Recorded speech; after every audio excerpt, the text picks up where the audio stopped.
अस्सलाम वालेकुम एवरीवन, मैं हूँ फ़िज़ा और आज थोड़ा सा मैं आपको अपने प्रोफेशन के बारे में बताती चलूँ क्योंकि मैंने साइकोलॉजी पढ़ा हुआ है। तो मैंने सोचा कि स्टॉक मार्केट की साइकोलॉजी के बारे में क्यों ना थोड़ी सी रिसर्च की जाए और इसके पीछे पता लगाया जाए कि why most of the investors fail in market और उनकी जो साइकोलॉजी होती है टू विन द मार्केट वो क्या होती है। तो मैंने जो पता लगाया उसके थ्रू जो है हम आज डिस्कशन करते हैं।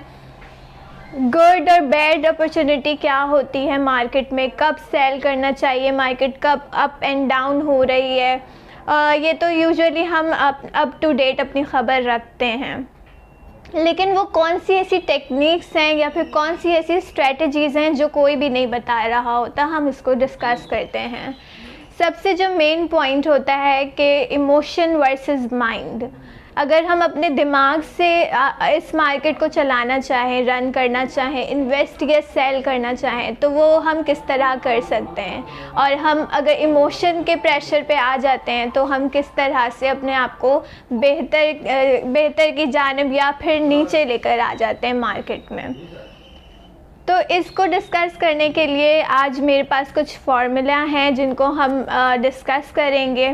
उससे पहले मैं आपको एक छोटी सी स्टोरी बताना चाहूँगी। एक बहुत फेमस पर्सनालिटी हैं सैक न्यूटन। उन्होंने 1917 में एक कंपनी में एक बहुत बड़ी रकम इन्वेस्ट की थी। क्योंकि वो इतने बड़े साइंसदान थे तो उनको हुआ कि मैं भी इन्वेस्टमेंट करूं, और ओब्वियसली ही वाज श्योर कि उनको उसका अच्छा रिटर्न मिलेगा।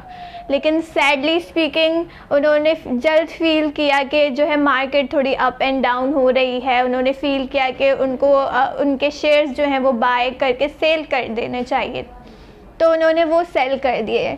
लेकिन कुछ हुआ यूँ मार्केट में कि चंद दिनों बाद उनकी जो इन्वेस्टमेंट उन्होंने सेल कर दी थी, उन्होंने देखा कि वो मार्केट दोबारा से ऊपर की जानिब जा रही है।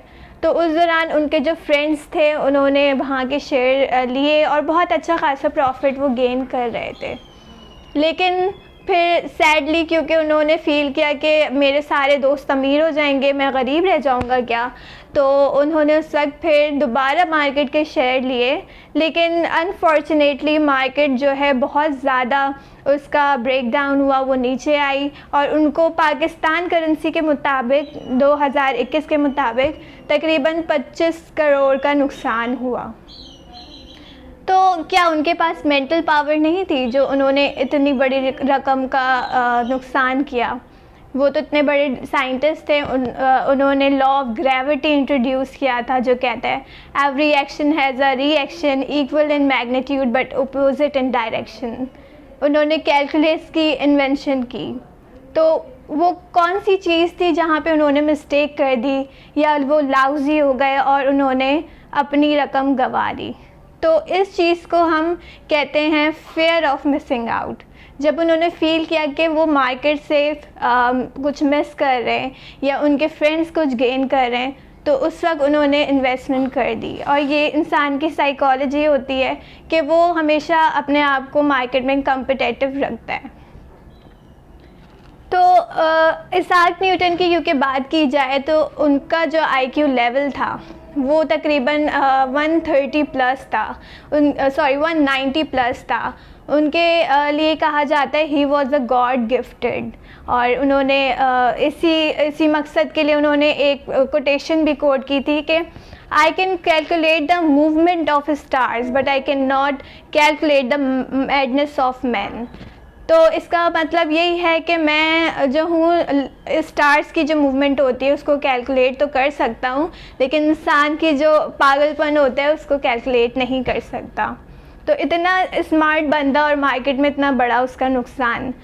इस चीज़ को डिस्कस करने के लिए क्या उसकी लेग्स थी, उसको डिस्कस करने के लिए हम आगे चलते हैं।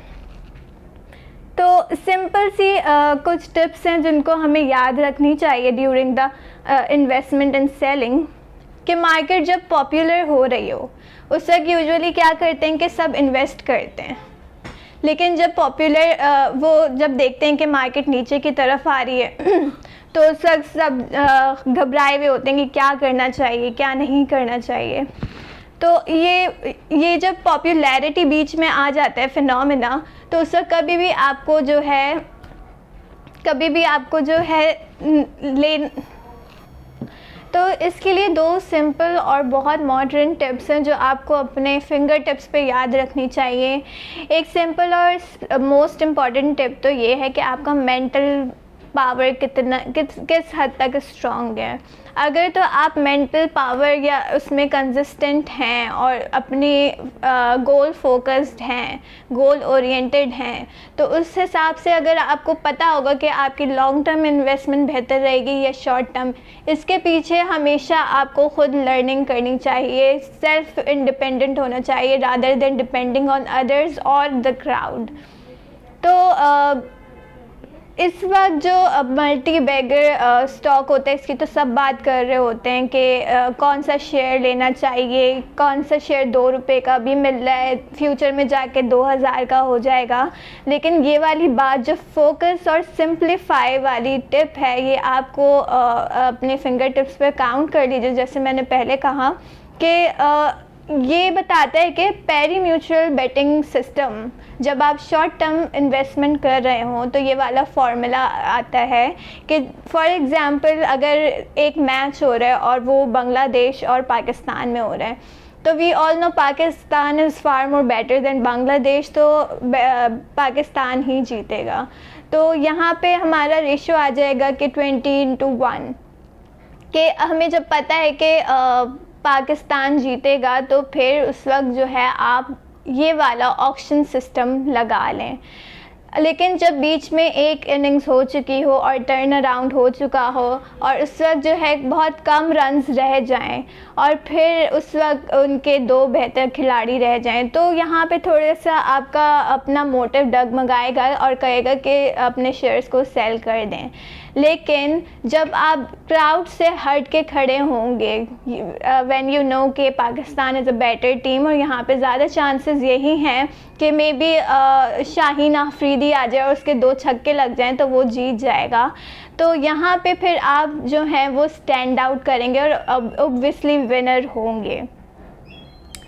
तो यहाँ पे फिर अगेन वही बात आ जाती है कि एक कंपनी में जब टर्न अराउंड होता है या फिर वो पॉपुलर होती है, तो क्राउड जो है ना बहुत ज़्यादा अपने ओपिनियंस एंड रूमर्स दे रहा होता है, और उसके बिहाफ पे हम जो है वो कन्फर्मिटी दिखा देते हैं। कन्फर्मिटी क्या होती है कि क्राउड जब जो क्राउड बोल रहा हो उसका प्रेशर आए और हम खुद भी उस प्रेशर पे, उस बात पे यकीन कर ले कि हाँ ऐसे ही होगा।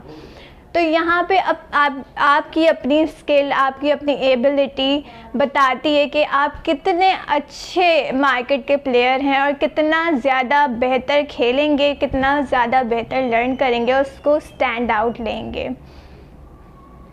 यहाँ पे फिर मैं अपनी बात को इस बात से कोट करूँगी, वॉरेन बफेट ने कहा था, once the market cycle completes people with money gets the experience and people with experience gets the money. यहाँ पे वही न्यू इन्वेस्टर और पुराने इन्वेस्टर्स की बात की जा रही है कि जब साइकिल ऑफ मार्केट कंप्लीट होता है, उसके एक्सपेंशन से लेकर उसके क्लोजिंग तक, तो उस वक्त जो है जो न्यू इन्वेस्टर्स होते हैं वो अपनी न्यू मार्केट, यानी कि जब न्यू मार्केट में आते हैं तो वो पैसे बहुत लगाते हैं और आखिर में जीतते क्या हैं, एक्सपीरियंस। लेकिन जो एक्सपीरियंस बंदे होते हैं और सेल्फ कॉम्पिटेंट बंदे होते हैं, वो जब पैसे लगाते हैं तो वो एंड में एक्सपीरियंस लगा रहे होते हैं और एंड में जीतते हैं पैसे ही हैं। तो I hope you like this video and please comment and tell me कि आप किस तरह की वीडियोस मज़ीद देखना चाहते हैं। ये कुछ इंपॉर्टेंट टिप्स थी जो आपको याद रखनी चाहिए during the investment. This is not only for the old investors but as well as for new investors in the market. Thank you so much.